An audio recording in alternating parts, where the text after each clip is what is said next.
یاد بھی ہو جاتا ہے. دیکھو ایک ہوتا صحابی، ایک ہوتا تابعی، ایک ہوتا تبع تابعی. ان تینوں کی ڈیفینیشن ہمیں یاد رکھنی چاہیے. غور سے سنیے گا تو یاد ہو جائے گی انشاءاللہ. صحابی کہتے ہیں اس خوش نصیب مسلمان کو جس نے ایمان کی حالت میں پیارے نبی صلی اللہ علیہ وسلم سے ملاقات کا شرف حاصل کیا اور ایمان کی حالت میں دنیا سے گئے. یہ ہے صحابی. تابعی کہتے ہیں اس خوش نصیب مسلمان کو جس نے ایمان کی حالت میں کسی صحابی سے ملاقات کی اور ایمان کی حالت میں دنیا سے گئے. یہ ہے تابعی. اور تبع تابعی کہتے ہیں اس خوش نصیب مسلمان کو جس نے ایمان کی حالت میں کسی تابعی سے ملاقات کی ہو اور ایمان کی حالت میں دنیا سے گئے. یہ کیا کہلاتے ہیں؟ صحابی، تابعی اور تبع تابعی. ان تینوں کیٹیگریز کی ڈیفینیشن ہم سب کو یاد ہونی چاہیے. ٹھیک ہے نا. اچھا دیکھیں ایک بات اور بتاؤں.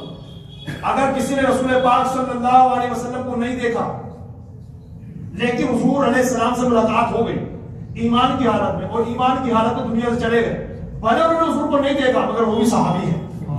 جیسے ایک صحابی ہیں حضرت عبداللہ ابن ام مکتوم رضی اللہ تعالی نابینا تھے، مطلب بظاہر اپنی آنکھوں سے رسول پاک کو نہیں دیکھ سکے لیکن صحابی تو ہیں. کیوں؟ اس لیے کہ انہوں نے حضور سے ملاقات تو کی تھی. ایمان کی حالت میں حضور سے ملاقات ہو جانا اور ایمان کی حالت میں دنیا سے چلے جانا یہ صحابی ہونے کے لیے کافی ہے. اور سنو، صحابی کا مرتبہ اتنا بلند و بالا ہوتا ہے کہ دنیا کے سارے غوث، سارے قطب، سارے ابدال، سارے اوتاد، سارے نجبہ، سارے نخبہ، سارے ولی ایک ہو جائیں مگر کسی صحابی کے مرتبے کو نہیں پہنچ سکتے. ارے ایسے ایسے صحابہ بھی ملتے ہیں جنہوں نے ایک وقت کی نماز نہیں پڑھی مگر ان کا مرتبہ بھی غریب نواز سے بھی بڑھا ہے. آپ کہیں گے حضرت کیسی بات کر دی؟ کیا صحابی نماز نہیں پڑھتے؟ یہ کیسی بات کر دی؟ میں کہتا ہوں ذرا توجہ سے بات سنیے. میں اس صحابی کی بات کرتا ہوں جنہیں نماز پڑھنے کا موقع ہی نہیں ملا.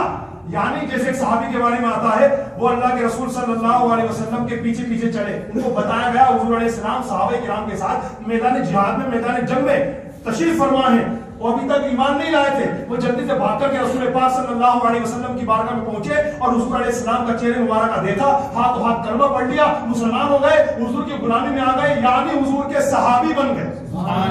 حضور کے صحابی بن گئے. اب کہتے ہیں یا رسول اللہ مجھے اجازت عطا فرمائے میں آپ کے صحابہ کے ساتھ، آپ کے غلاموں کے ساتھ، آپ کے جانثاروں کے ساتھ میں یا رسول اللہ کے دشمنوں سے لڑوں گا اور اپنی جان آپ کے قدموں پر نچھاور کر دوں گا. میرے آقا نے اجازت دی. وہ صحابی تلوار لے کر کے آگے بڑھے اور میدان جنگ میں اتر کر کے اللہ کے کئی دشمنوں کو کاٹ کے مار کے جہنم پہنچایا اور آخر کار خود بھی شہید ہو کے جنت پہنچا. نماز پڑھنے کا موقع نہیں ملا مگر مقام اتنا بلند و بالا پا لیا کہ وہ غوث اعظم جنہوں نے 40 سال تک عشاء کے وضو سے فجر کی نماز ادا کی اور وہ غریب نواز جنہوں نے ایک نظر سے 90 لاکھ غیر مسلموں کو مسلمان بنایا، اس غوث اعظم سے بھی اور اس غریب نواز سے بھی بڑا مرتبہ انہوں نے پا لیا. اب سوال ہی پیدا ہوتا ہے کہ وہ غوث اعظم جنہوں نے پوری رات ایک پیر پر کھڑے ہو کر اللہ کی عبادت کی ہے، وہ غریب نواز جنہوں نے اپنے گھر کو خلوات دے کر کے جناب والا جنگلوں میں، بیابانوں میں، گفاؤں کے اندر اللہ کی عبادت کی، اتنا بڑا مرتبہ اس صحابی کو مل گیا. ان کو اتنا بڑا مرتبہ کیوں نہیں ملا؟ حالانکہ ان کا مرتبہ بھی بہت بڑا ہے. ہاں تمام زمانے کے ولیوں میں سرکار غوث اعظم کا مرتبہ بہت بڑا ہے. اسی طریقے سے تمام ہندوستان کے ولیوں میں غریب نواز کا مرتبہ سب سے بڑا. سرکار دو عالم کا فرمان نہ بدلے گا، تم لاکھ کرو کوشش قرآن نہ بدلے گا. دلی کے منسٹر تو ہر روز بدلتے ہیں، اجمیر کی دھرتی کا سلطان نہ بدلے گا. اور زمانے کے سارے مریضوں سے کہہ دو مدینے میں آ کر دوا دے رہے ہیں، نہ چھوڑیں گے ہم اپنے خواجہ کا دامن، یہی تو نبی کا پتہ دے رہے ہیں. اور میرے امام اعلیٰ حضرت کے بھائی جان مولانا حسن رضا خان فرماتے ہیں خواجہ ہند وہ دربار ہے اعلیٰ تیرا، کبھی محروم نہیں ماننے والا تیرا. خواجہ ہند وہ دربار ہے اعلیٰ تیرا، کبھی محروم نہیں ماننے والا تیرا. مگر ابھی بات وہی کی وہی ہے کہ غریب نواز کا اتنا بڑا مرتبہ ہے، غوث اعظم کا اتنا بڑا مرتبہ ہے مگر انہوں نے پوری زندگی خود بھی مسلمان رہ کر، خود بھی متقی پرہیزگار رہ کر، بلکہ یوں کہ خود بھی ولی اللہ رہ کر کے اپنے نظروں کئیوں کو ولی اللہ بنا دیا. مگر اس صحابی کے برابر آخر مرتبہ کیوں حاصل نہیں کیا؟ تو اس کا جواب ایک حضرت صحیح مسلم کی شرح لکھنے والے بزرگ بزرگ ہیں الحمدللہ بہت پائے کے بزرگ، انہوں نے اپنی کتاب شرح مسلم کے اندر اس کا جواب لکھا. اب ذرا دل تھام کر کے اس کا جواب سنیے گا. وہ فرماتے ہیں کہ بڑے سے بڑے ولی کا مرتبہ کسی صحابی کے مرتبے کو آخر کیوں نہیں پہنچتا؟ ارے صحابی کے مرتبے سے اونچا ہونا تو بہت دور کی بات ہے، کسی صحابی کے برابر کوئی بڑے سے بڑا ولی کیوں نہیں ہو سکتا؟ یہ سوال تھا ان کا، اور جواب خود ہی لکھتے ہیں قرآن حدیث کی روشنی میں. فرماتے ہیں اللہ نے ایمان کی حالت میں رسول پاک کے چہرے کو دیکھنے کے اندر جو ثواب رکھا ہے وہ زندگی بھر کی باتوں میں نہیں رکھا. ایمان کی حالت میں رسول پاک کے چہرے کو دیکھنے کے اندر اللہ نے جو ثواب رکھا ہے وہ زندگی بھر کی باتوں میں نہیں. اس لیے کوئی اپنے وقت کا کتنا بڑا غوث ابدال ہوتا دشمن کو بن جائے، اللہ کی راہ میں پہنچ کر جان دے دے، شہید ہو جائے، اس کے باوجود بھی کسی صحابی کے مرتبے کو نہیں پہنچ سکتا.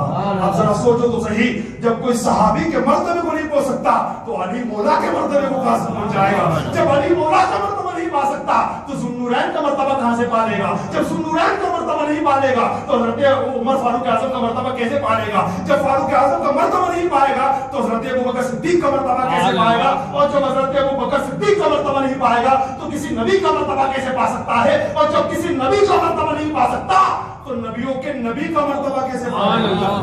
آپ نے ہو سکتا ہے سنا ہو دو ٹانگ کے جانوروں نے آج کل کے معاشرے میں سوسائٹی میں دعویٰ کیا ہے کہ نبی تو ہماری طرف ہے. میں اس طرف نہیں جانا چاہتا کیونکہ یہ تو ایسی بات ہے کہ پاگل بھی نہیں کرتا، پاگل بھی ایسی باتیں نہیں کرتا جنہوں نے اس طرح کی باتیں کی، مگر ہم تو یہ دعا کرتے ہیں اللہ کو ہدایت عطا فرمائے. اس لیے کہ بڑے سے بڑا ولی کسی صحابی کے مرتبے کو نہیں پہنچ سکتا. تو یہ نادان امتی جس کو اصل میں استنجا کرنے کا طریقہ نہیں آتا اور وہ دعویٰ کرے کہ میں معاذ حضور کی طرح حضور میری طرح استغفر اللہ لا حول ولا قوت الا باللہ. اللہ تعالیٰ ہم سب کو اسی صورت سے محفوظ فرمائے. تو روزے کی رجب